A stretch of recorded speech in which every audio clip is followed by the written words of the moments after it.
What's happening, everyone? Welcome back to another FPL video. Today I'm going to be talking about Game Week 35, team selection for myself, my decisions, why I've made them and what players I have brought into my squad. It's a big week, guys. It's a triple game week for Manchester United. God, I made a video. I was about to release it for team selection, but I've had to go back.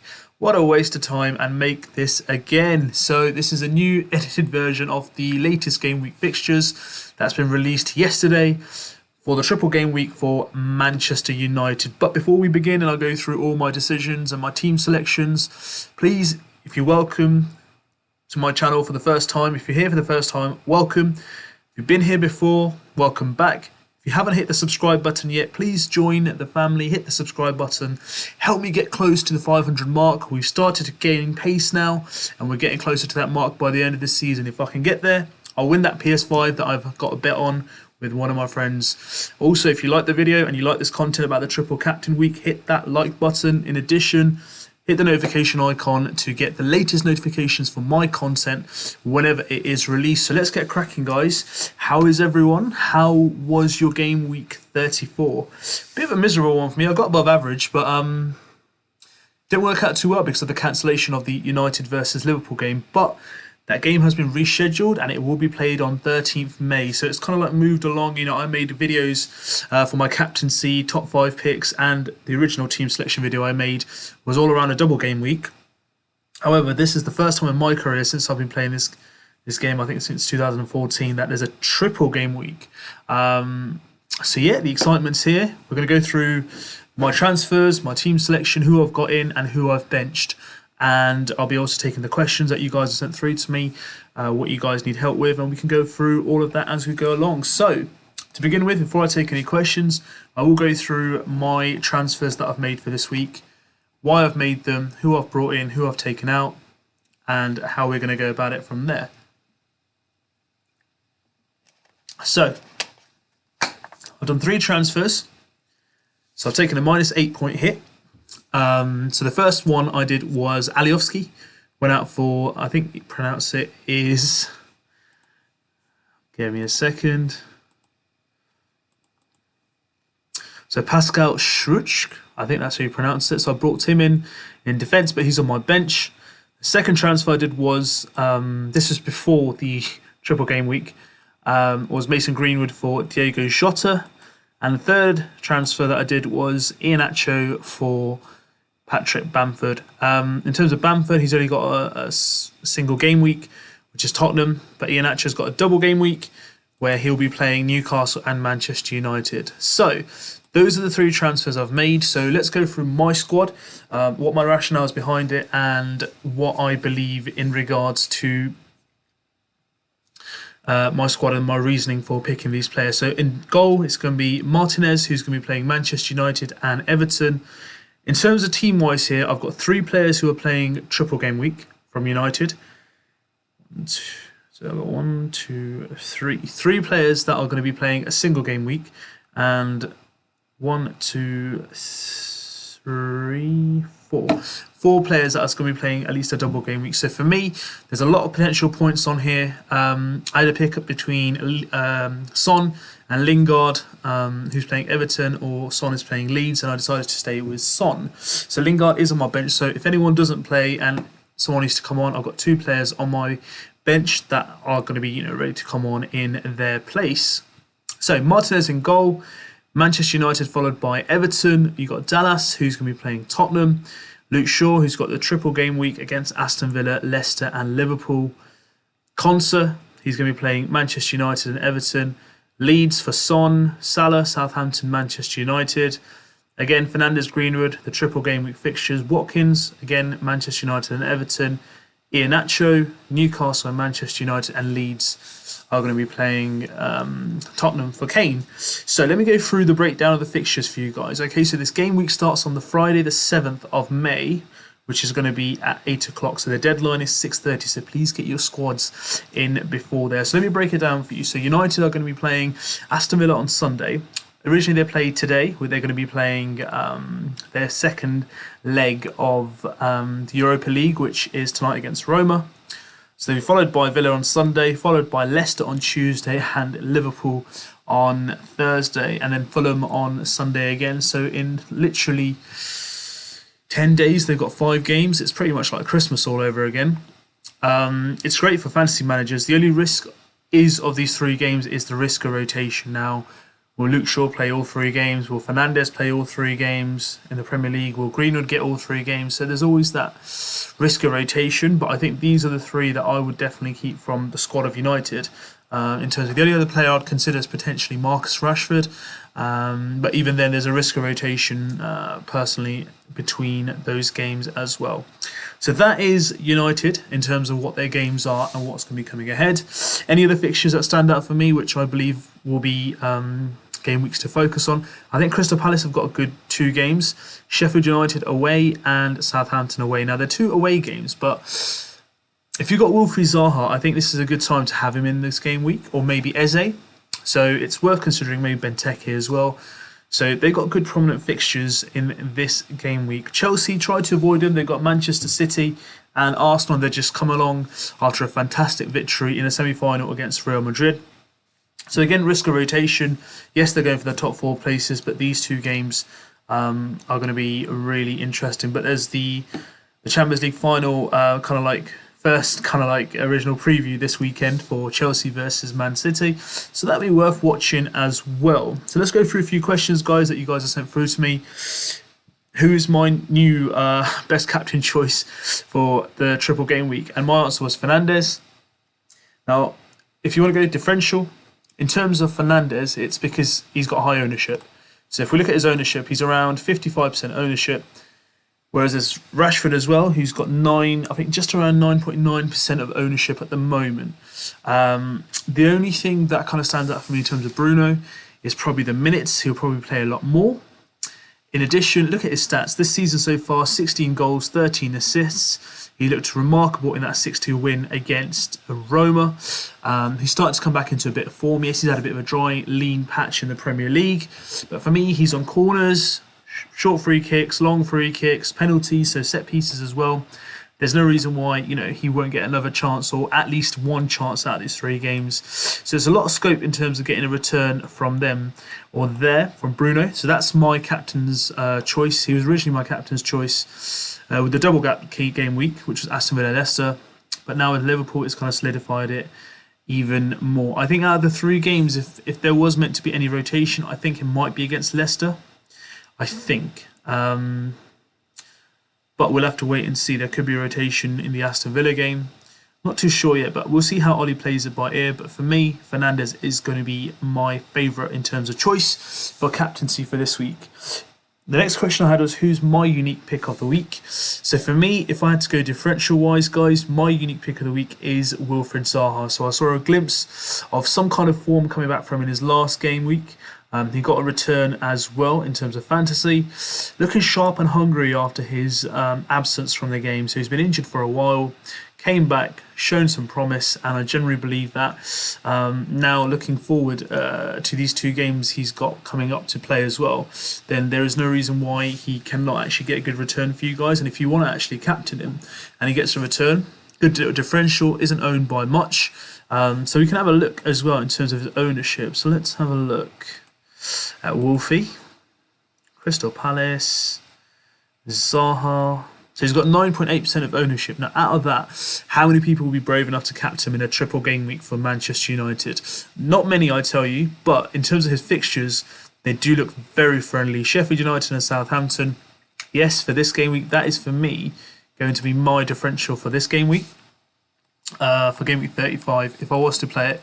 Unfortunately, I'm not, but if I was to go, with a bit of a risk element, then definitely this is something that I would definitely consider in terms of a captaincy decision. Is it time to get any of the City players back in?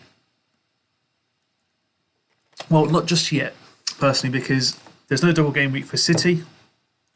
They're playing Chelsea. They've just come off the back of a really good win against PSG. Pep Roulette can take place, but if I was to say any one player from Manchester City that I'd look to bring in, potentially Mahrez, if not Phil Foden.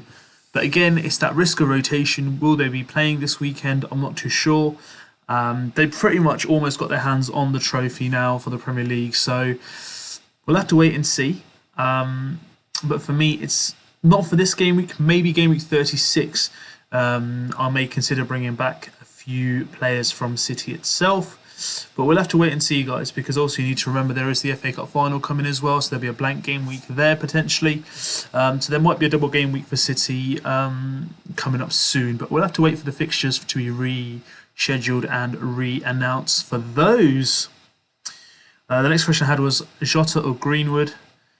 I'm upgrading from Foden. Well, I've gone Greenwood. I had Jota. Jota's got a double game week this week. He's got Manchester United and Southampton, whereas Greenwood's got Aston Villa, Leicester and Liverpool in a triple game week.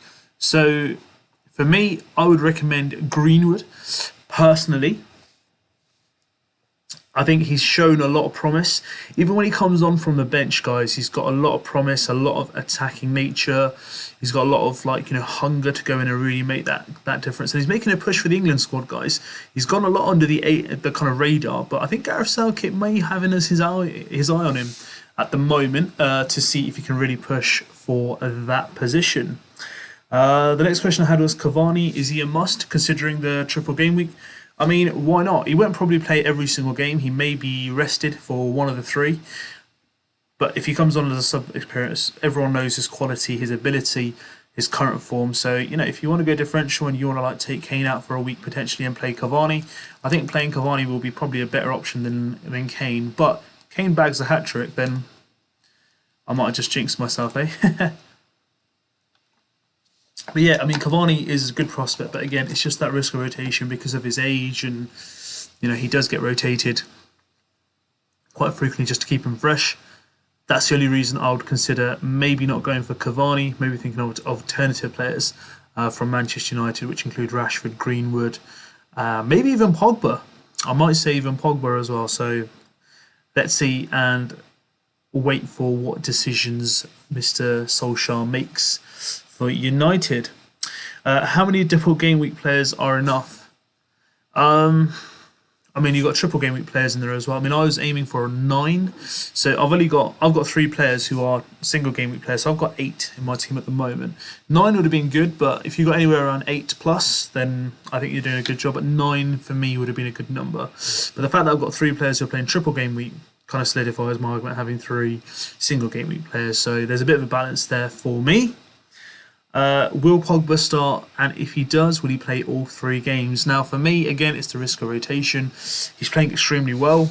I think with Pogba, he's showing a bit of hunger and desire, and he's given Manchester United that extra 5 to 10% to really drive home advantage, really solidify their overall gameplay, the way they kind of manage themselves, the way they conduct themselves. There's a lot of kind of professionalism coming from Pogba. He's really kind of playing higher up the field. So he's getting involved with set pieces, goal, threats in terms of in the box, 1-2s, hitting the triangles. He's there or thereabouts. So if it wasn't Greenwood, I definitely would have considered Pogba. Good differential. I wouldn't captain him personally, but if you were to keep him in, there's a likelihood he can play 2 out of 3 games, and he could get you a good return in, I reckon, Aston Villa or Leicester's game itself. Not to say you can't do it in Liverpool's game, but it'll be interesting to see how they fare from the kind of game schedules and fixtures that do pile up. So for me, Pogba's not a bad shout, not at all. To keep Welbeck in the squad or let him go? I mean, they're playing Wolves this week. I mean, Wolves haven't been in greatest of form. Welbeck's shown some really good signs, guys. He's showing some real good promise. He's bringing a lot to the table for Brighton themselves. I think he's just done enough to warrant a full, starting squad position up front with Mopai. And I think because of him and his goals recently, it's kind of solidified the position of Brighton. I think they were looking at, behind them in terms of West Brom and Fulham catching them up. But the fact that he came into form in good time has really allowed them to breathe a lot easily, along with Burnley as well. So that's my opinion. I would definitely say if you got Welbeck in your squad, maybe put him on the bench for this week as they've only got 1 game. But I wouldn't get rid of him just yet because I think they've got some really good fixtures near the end of the season. Which team has got the best run-in? Now, Liverpool for me has the best run-in, personally. I think the worst run-in is Leicester by a mile.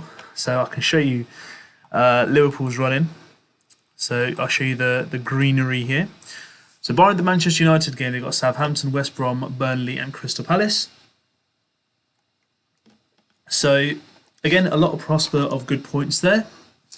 Whereas if you look at someone like Leicester, for example, after the Newcastle game, they've got Manchester United blank in 36 because they're playing the FA Cup. And they've got Chelsea and Tottenham. In terms of Leeds, I think they've got a friendly run in as well. So I think after next game week, I am literally going to take out Iheanacho and bring back Patrick Bamford. So that's my kind of intention for the next kind of game week coming along. So those are the run-ins for me. Cool. Next question I had was, would it be a good choice to potentially captain someone from Liverpool? I mean, why not? They got Liverpool, they got double game week as well. I think it's just the fact that Man United got a triple game week kind of makes it stand out a bit more. But the only kind of back or like kind of negative point or something that put you on the back foot would be the fact that there's a risk of rotation because of 3 games in 6 days. You know, it's mouth-watering, but is everyone going to play every single minute? Potentially not. But yeah, I mean, you've got someone like Salah, Southampton, Manchester United is a good shout for a captaincy. Mane, potentially, I think he'll play both games. You know, I wouldn't say Jota based on experience. Trent might be a good shout, you know, maybe not from a defensive point of view, but more of an attacking perspective. I think that'll be a good shout as well. Is it time to bring in Pepe? Will he be a good differential for myself moving forward? So in terms of this game week, guys, he's got Chelsea midweek, which is away, and he's got West Brom at home. So it might not be a bad shout, actually. Let's have a look at Pepe himself. Arsenal. So he's 7.6 mil, guys. Only 1% of ownership, 74 points. If you look in the last couple of game weeks, you know, he hasn't really performed that well in the Premier League. He's got 1 assist. However, but in the Europa League, he's really shown some promise. I think he's been a bit unlucky with, you know, the service he provides in terms of up front with Aubameyang and, you know, Lacazette being injured. You know, it's kind of not favoured him. But he's got some really good fixtures. The only thing it is game week 36 will be a blank for him. But yeah, I mean, if you want to bring in Pepe for this week and captain him, it's a good little differential. I mean, if you want to move up the ranks, then why not? But Arsenal do have Europa League as well, so I'm not sure if he's going to be arrested for one of the games, but we'll have to see how he takes it up from there.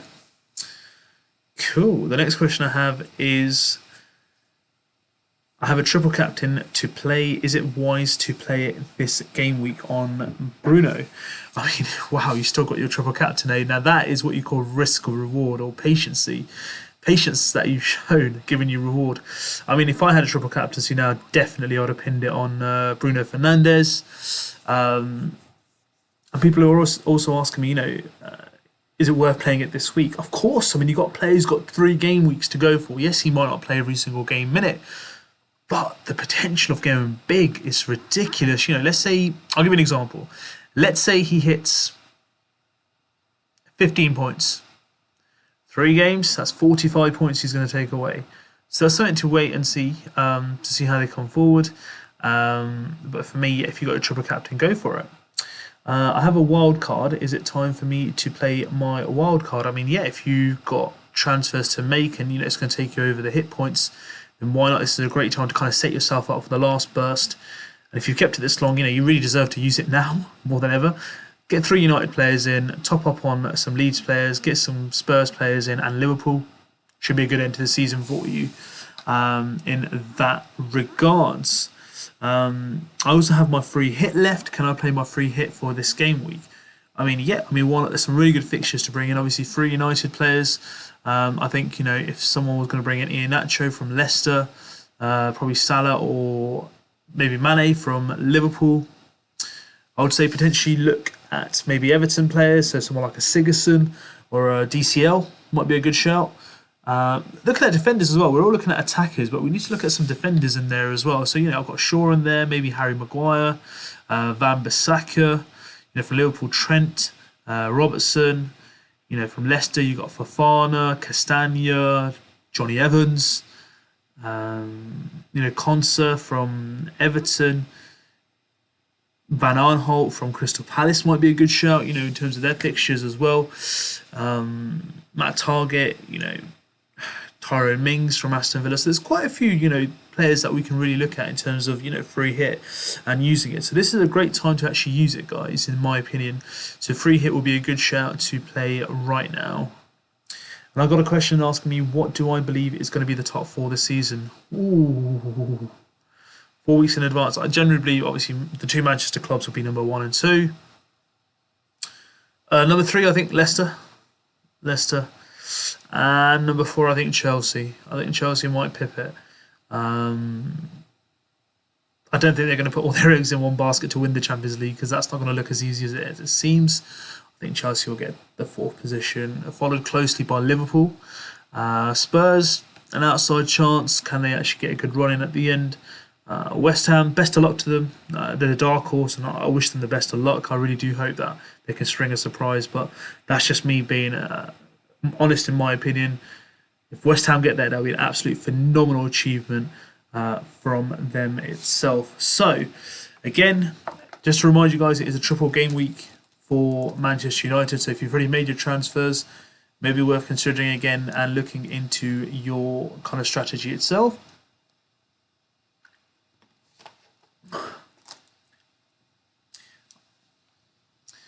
I want to bring in a Manchester United goalkeeper.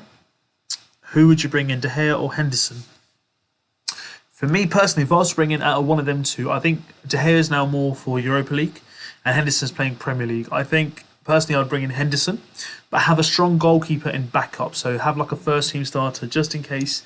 I think Henderson's definitely going to play at least 1, if not 2 of the 3 games. De Gea might get a chance against Leicester, but we'll have to wait and see how Solskjaer plays that out. So that, for me, guys, is the team selection for Game Week 35. It is indeed a triple game week for Manchester United. So please, please, please top up on 3 players from Manchester United at least. At least know that you have 3 players going in with the triple game week. And then make sure you get as many double game week players in your squad as you can. Please prepare for the last half of the season as well. There will be a blank game weeks in game week 36 because of the FA Cup final, but we can look at that next week when we do our team selection and selection for top 5 picks and captains itself as well. So this is my squad, guys. Let me know what you think. Are you happy with it? Are there any players that have surprised you? Is there anyone in there that you think should be in my squad that isn't? Is there a player that I haven't talked about today that you would have wanted me to talk about? Drop me a comment below on this video. Let me know what you think. Hit the like button if you like it. Contact me on my FPL YouTube channel, my Twitter page, which is just in the bottom handle there, and also my Instagram, which is on the bottom right. Also, if you want to join the FPL INKLING League, why not be part of the best league on the game itself? The league code's at the bottom left, guys. And not to forget, if you haven't subscribed to my channel yet, what's stopping you guys? Hit that subscribe button, help me grow. Get me to that 500 mark in the last month of this season for the game, and let me win that PS5. Please support the channel, and I appreciate everyone who has subscribed and who are watching my content and giving me all the kind of good wishes and positivity to continue forward. It's an absolute pleasure. Hit the notification icon if you want the latest notifications. Best of luck. Make sure you get your team in, nailed, saved, captaincy, all done before Friday the 7th, 6:30 p.m. My name is Mo. This is my channel, FPL INKLING. An absolute pleasure, guys. Stay safe, get your squads done, and best of luck. And I'll see you guys again in the deadline stream.